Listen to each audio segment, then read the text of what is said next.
നമസ്കാരം. സംസ്ഥാന സർക്കാരിന്റെ പഞ്ചായത്ത് വിഭജന തീരുമാനത്തിനുമേൽ ഒടുവിൽ ഹൈക്കോടതി അവസാനത്തെ ആണിയും അടിച്ചുകളഞ്ഞു. വിഭജന തീരുമാനം സ്റ്റേ ചെയ്ത ഹൈക്കോടതി വിധി ഡിവിഷൻ ബെഞ്ചും ശരിവെച്ചതോടെ തെരഞ്ഞെടുപ്പ് നടപടികളിലേക്ക് കമ്മീഷൻ നീങ്ങിക്കഴിഞ്ഞു. വർഗീയ അടിസ്ഥാനത്തിൽ ലീഗ് പഞ്ചായത്തുകൾ സൃഷ്ടിച്ച വിഭജന തീരുമാനം റദ്ദാക്കിയതോടെ ഇടതുപക്ഷം ആഹ്ലാദത്തിലുമായി. പണ്ടൊരിക്കൽ മണ്ണും ചാരി നിന്നവൻ പെണ്ണിനെയും കൊണ്ടുപോയ കഥയാണ് പലരും പറയുന്നത്. കഥ പറയാൻ നേരമായി. ഡെമോക്രസി തുടങ്ങുകയാണ്. എല്ലാവർക്കും സ്വാഗതം. ചാവക്കാട്ടെ ഹനീഫ വധക്കേസിൽ വ്യത്യസ്തമായ നിലയിലുള്ള അന്വേഷണവുമായി ചെന്നിത്തലയുടെ പോലീസ് മുന്നോട്ടു പോവുകയാണ്. ഒരു കാരണവശാലും രാഷ്ട്രീയ കൊലപാതകം അനുവദിക്കില്ല എന്ന നിലപാടിലാണത്രേ രമേശ് ചെന്നിത്തല. ഐ ഗ്രൂപ്പുകാർ നടത്തിയ കൊലപാതകമാണ്, അതുകൊണ്ട് കൈ കഴുകരുത് എന്ന പ്രതികളുടെ അഭ്യർത്ഥനയൊന്നും ചെവിക്കൊണ്ട് ഇമേജ് കളയാൻ ചെന്നിത്തല തയ്യാറുമല്ല. സംശയത്തിന്റെ നിഴലിൽ ഒളിച്ചു നടക്കുന്ന മന്ത്രി CN ബാലകൃഷ്ണനാണ് ഒന്നാം പ്രതിയെന്ന് കൊല്ലപ്പെട്ട ഹനീഫയുടെ അമ്മ തന്നെ ആഭ്യന്തരമന്ത്രിക്ക് പരാതിയും കൊടുത്തിട്ടുണ്ട്. അങ്ങനെയിരിക്കെ അതാ ആഭ്യന്തരമന്ത്രി വന്ന് പറയുന്നു, കേസിൽ ഇനി ഒരേയൊരു പ്രതിയെ മാത്രമേ പിടിക്കാനുള്ളൂ എന്ന്. ആരാണ് ആ പുറത്തുള്ള പ്രതി? മന്ത്രിയെ ഞെട്ടിക്കുന്ന വാദമാണ് ചെന്നിത്തല ഉയർത്തിയത്. വരദംപിള്ള ഈ കവലയിലുള്ളപ്പോ ഇവിടെ ഇങ്ങനെ ഒരു കൊലക്കേസ് ഉണ്ടായാൽ വരദംപിള്ളയ്ക്ക് അതിന് നാണക്കേട്. സത്യം പറയടാ, നീയാണോ? അത് ശരിയായ കാര്യമൊന്നുമില്ല. അതങ്ങനെ മുഴുവൻ ഒരാളൊഴിച്ച് എല്ലാ പ്രതികളെയും പിടിച്ചു. ഒരാളെ കൂടെ കിട്ടാനുണ്ട്. അതാണ് അവര് പോലീസ് പറഞ്ഞിട്ടുള്ളത്. അതും വൈകാതെ പിടിക്കും. എന്ത് പറ്റിയടാ? ചായ നെറുകന്തലേ കയറി ബ്ലോക്ക് ആയതാ. ഇനി നീ എങ്ങാനും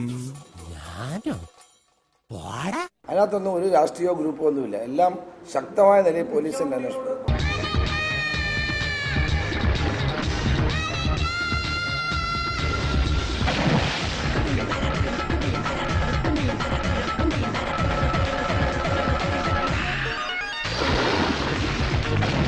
ബാലേട്ടൻ ഇങ്ങനെ ഗ്രൂപ്പ് പരിപാടികളൊക്കെ ഭംഗിയായി നടത്തിപ്പോന്നിരുന്നതാണ്. അപ്പോഴാണ് ഇമാതിരി കുരുക്ക് വന്ന് വീണിരിക്കുന്നത്. പിന്നെ ഉമ്മൻചാണ്ടി മന്ത്രിസഭയായത് കാരണം മന്ത്രി കസേരയൊന്നും കൈവിട്ടു പോവുകയുമില്ല. അതുകൊണ്ടൊരു സമാധാനം. അപ്പോഴും ചെന്നിത്തല ആരോപണം ഉന്നയിക്കുന്നവർക്ക് വളം വെച്ചു കൊടുക്കുകയാണല്ലോ എന്ന സങ്കടം ബാലേട്ടന്റെ ഉള്ളിലുണ്ട്.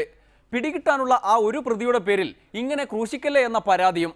ഇനിയിപ്പോൾ ഐ ഗ്രൂപ്പുകാരുടെ ഏർപ്പാടായതുകൊണ്ട് ചെന്നിത്തല പ്രതികളെ സംരക്ഷിക്കാൻ സഹായിക്കുമോ എന്തോ. ആഭ്യന്തരമന്ത്രി എന്നുള്ള നിലയിൽ ഈ കാര്യത്തിൽ ഒരു സംശയവും വേണ്ട. നിയമം ശക്തമായ നിലയിൽ മുന്നോട്ട് കൊണ്ടുപോകും.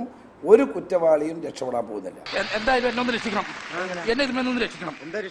എന്നൊന്ന് രക്ഷിച്ച അങ്ങനെയാണെങ്കിൽ ഞങ്ങൾ പറയുന്ന പോലെ നാളെ മുതൽ ഞാൻ ഇവിടുത്തെ ആയിക്കോ. ഞാൻ ചായ കൊണ്ടുതന്നെ പയ്യനായിക്കോളാം. ഒരു കുഴപ്പമില്ല. അപ്പൊ എങ്ങനെ രക്ഷിക്കുമെന്ന ഇപ്പൊ ആഭ്യന്തരമന്ത്രിയാണോ ഒരാളെ പ്രതിയാക്കേണ്ടതും ആക്കാതിരിക്കേണ്ടതും? നിങ്ങൾ അങ്ങനെ തിരിച്ചു മറിച്ച് ചോദിച്ചിട്ടായിരുന്നില്ല. ഞാൻ ഇപ്പൊ UDFന്റെ ഒരു മന്ത്രി, സഹകരണ വകുപ്പ് മന്ത്രിയാ. അതിന്റെ കാര്യം നിങ്ങളെ വിളിച്ച് സംസാരിക്കണം. അതെന്റെ ജോലിയല്ല. നിങ്ങൾക്ക് തെറ്റുപറ്റി. ഞാനല്ല അന്വേഷിക്കുന്നത്. അത് നിങ്ങൾ തെറ്റിദ്ധരിക്കുന്നത്. ഞാൻ ചോദിക്കാൻ മറുപടി എനിക്ക് നിങ്ങൾ ചോദിക്കുന്നത് മനസ്സിലായിട്ടുണ്ട്. ഒരു ആഭ്യന്തരമന്ത്രിയുടെ ജോലിയല്ല ഒരു കേസിലും ഒരാളെ പ്രതിയാക്കേണ്ടതും ആക്കാതിരിക്കേണ്ടതും ആഭ്യന്തരമന്ത്രിയോ DGP ഒന്നും അല്ല ചെയ്യേണ്ടത്. അത് ആ പർട്ടിക്കുലർ അന്വേഷണ സംഘമാണ് തീരുമാനിക്കേണ്ടത്. ഈ രീതിയിൽ അന്വേഷണം അവർക്ക് പൂർണ്ണ സ്വാതന്ത്ര്യം കൊടുത്തിരിക്കുകയാണ്. അതിലെനിക്ക് ദുഃഖമില്ല. നിങ്ങൾക്ക് ദുഃഖം അങ്ങനെയല്ല. അത് 60 കൊല്ലമായിട്ട് തൃശ്ശൂർ ടൗണിൽ, തൃശ്ശൂർ ജില്ലയിൽ പൊതുരംഗത്ത്, രാഷ്ട്രീയ രംഗത്ത് പ്രവർത്തിക്കുന്നവനാണ്. മനസ്സിലായിട്ടുണ്ടോ? അവ ഇതിനൊന്നും എനിക്ക് കൂട്ടോ ഈ ഒരു അടിപിടിക്ക് വരെ ഞാൻ കൂട്ടുവെക്കുന്ന ആളല്ല. എനിക്ക് പരാതി കിട്ടിയല്ലോ. ഞാൻ DGPക്ക് കൊടുത്തിട്ടുണ്ട്. അത് DGP അന്വേഷണ സംഘത്തിന് കൊടുക്കും.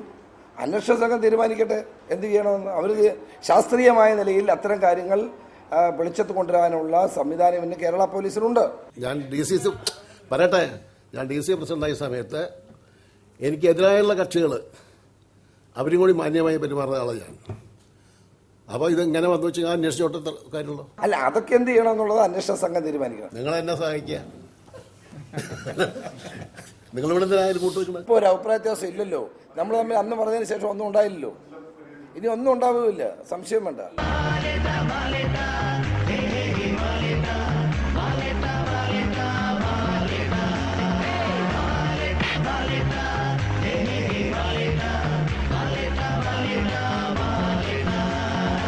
ഇമാതിരി ഒരു അനുഭവത്തിലൂടെ മന്ത്രി KM മാണി കടന്നുപോയത് CN ബാലകൃഷ്ണൻ കണ്ടതാണ്. ഇപ്പോ കുടുങ്ങും എന്ന് പറഞ്ഞ് ചെന്നിത്തല ആവോളം കുഴപ്പത്തിലാക്കും. ഒടുവിൽ രക്ഷിക്കുന്നതുവരെ കാത്തിരിക്കണം.